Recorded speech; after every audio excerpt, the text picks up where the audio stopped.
안녕하세요. 저는 먼지입니다. 저는 먼지마을에 살고 있어요. 저는 평소에 평화로운 날들을 보내고 있었습니다. 그런데 어느 날 청소기 소리가 들려왔어요. 그리고 제 삶은 송두리째 바뀌었지요. 가까스로 정신을 차려보니 주변은 엉망진창이더군요. 우리는 고향을 떠나야 했어요. 삶의 전부였던 곳을요.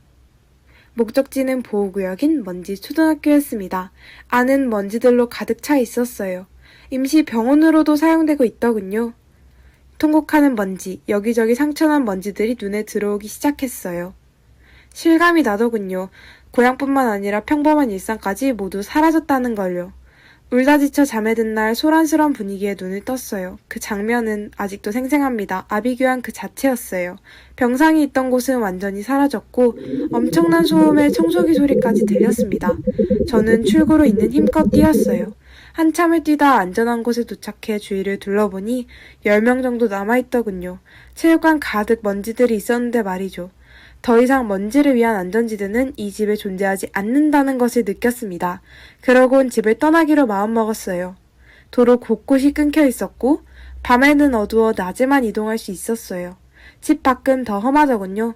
바람에 날아갈 뻔하기도 하고 떨어지는 낙엽에 깔리고 그래도 무사히 보호구역에 도착했습니다.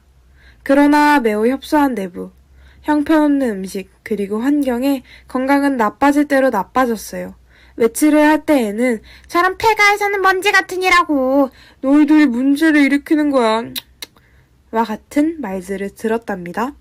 상황이 반복되자 현관문을 여는 것조차 무서워 집 밖을 나가지 못했어요. 나가려 다짐하면 청소기 소리가 들리는 것만 같았습니다.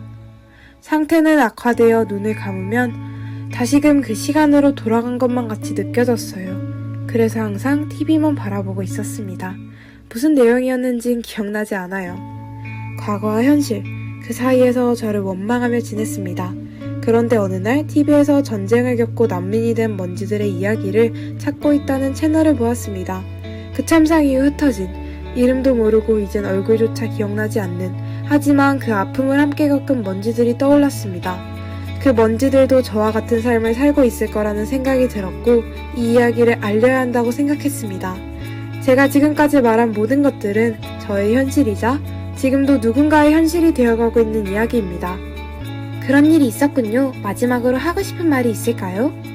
제가 이 이야기를 하는 것은 제 신세를 한탄하고자 했던 것이 아닙니다. 우리들은 갑자기 하늘에서 떨어진 존재가 아닌 여러분들과 같이 평범한 삶을 누리고 소소한 행복으로 살아가던 먼지들입니다. 지금까지 들은 우리의 이야기는 남의 일이 아닙니다.